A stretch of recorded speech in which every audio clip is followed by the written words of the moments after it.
அனைவருக்குமே வணக்கம்.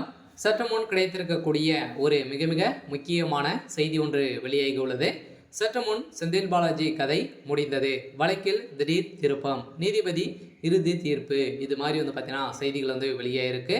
ஸோ இன்று செந்தில் பாலாஜியுடைய வழக்கில் பார்த்தீங்கன்னா விசாரணைக்கு எடுத்துக்கொள்ளப்பட்டு இருந்த நிலையில் ஏற்கனவே செந்தில் பாலாஜி அவர்களுக்கு பார்த்தீங்கன்னா அமைச்சரானது ஒரு சரமாரியாக கேள்விகள் எழுப்பியிருந்த நிலையில் எந்த ஒரு பதிலும் கொடுக்காது இருந்திருந்த நிலையிலும் பார்த்தீங்கன்னா இப்போ அதிரடியாக செந்தில் பாலாஜி அவர்கள் பார்த்தீங்கன்னா சட்டப்பேரவையிலிருந்தே அவர் கைது செய்து ஏற்கனவே கூட்டு சென்றிருந்த நிலையில் இப்போ அவருடைய வழக்கில் திடீர் திருப்பமாக தான் மீண்டும் பார்த்தீங்கன்னா ஒரு 60,000 கோடி வசமாக சிக்கிய நிலையில் கரூரில் பார்த்தீங்கன்னா 2 நாட்களாகவே சோதனைகள் நடைபெற்று இருந்த நிலையில் இந்த சோதனையின் அடிப்படையில் கரூரை சேர்ந்த முக்கிய எம்எல்ஏ வீட்டில் பார்த்தீங்கன்னா அதிரடியாக ரைடுகள் நடந்திருக்கு. இரண்டாவது நாட்களாகவே ரைடுகள் நடந்திருக்கு.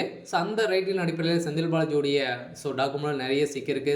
இதை பற்றி இந்த வீடியோவில் பார்க்கலாம். அதுக்கு முன்னாடி நம்ம சேனலுக்கு இப்போ தான் நீங்கள் முதல் முறையாக வந்திருக்கீங்க அப்படின்னா மறக்காமல் நம்மளுடைய சேனலை சப்ஸ்கிரைப் பண்ணி சப்போர்ட் பண்ணுங்கள். வாங்க வீடியோக்குள்ளே போகலாம். ஏற்கனவே செந்தில் பாலாஜி அவர்கள் சட்டத்துக்கு விரோதமான பணப்பரிமாற்ற வழக்கில் வசமாக சிக்கி இவருடைய கதையை முடியக்கூடிய அளவுக்கு தான் இவருடைய வழக்கில் இன்னைக்கோ நாளைக்கோ அப்படின்ற மாதிரி தான் கைது செய்கிற மாதிரி இருக்கா இல்லையா. இவர் நிபந்தனை அடிப்படையில் ஜாமீனிலே இருக்கார்.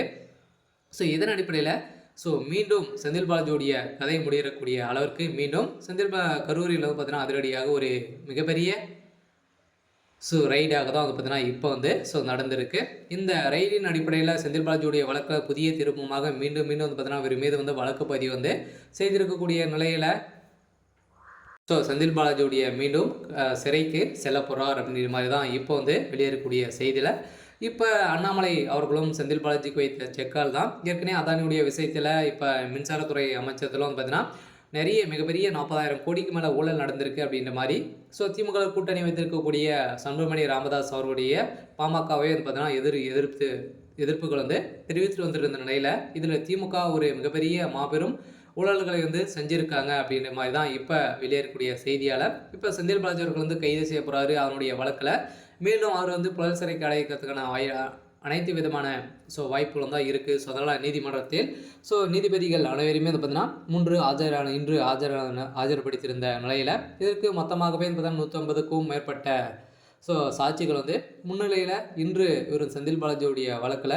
இறுதி தீர்ப்பாக தான் பார்த்தீங்கன்னா நீதிபதிகள் வழங்கியிருக்காங்க. அதனால் கூடிய இன்னும் 2-3 நாட்களில் செந்தில் பாலாஜி கைது செய்யப்படுவார்கள் அப்படின்ற மாதிரி தான் வெளியேறக்கூடிய செய்தியால் மீண்டும் அவருடைய வீட்டுகளும் அவருடைய நிறுவனங்களிலும் மீண்டும் ரைடுகள் நடக்க போகுது. அதில் என்னென்னலாம் சிக்க போகுது அப்படின்றத நம்ம வெயிட் பண்ணி பார்க்கலாம். இது மாதிரி செய்திகளை தெரிஞ்சுக்கணும் அப்படின்னா மறக்காமல் நம்மளுடைய சேனலை சப்ஸ்கிரைப் பண்ணிக்கோங்க. தேங்க்யூ.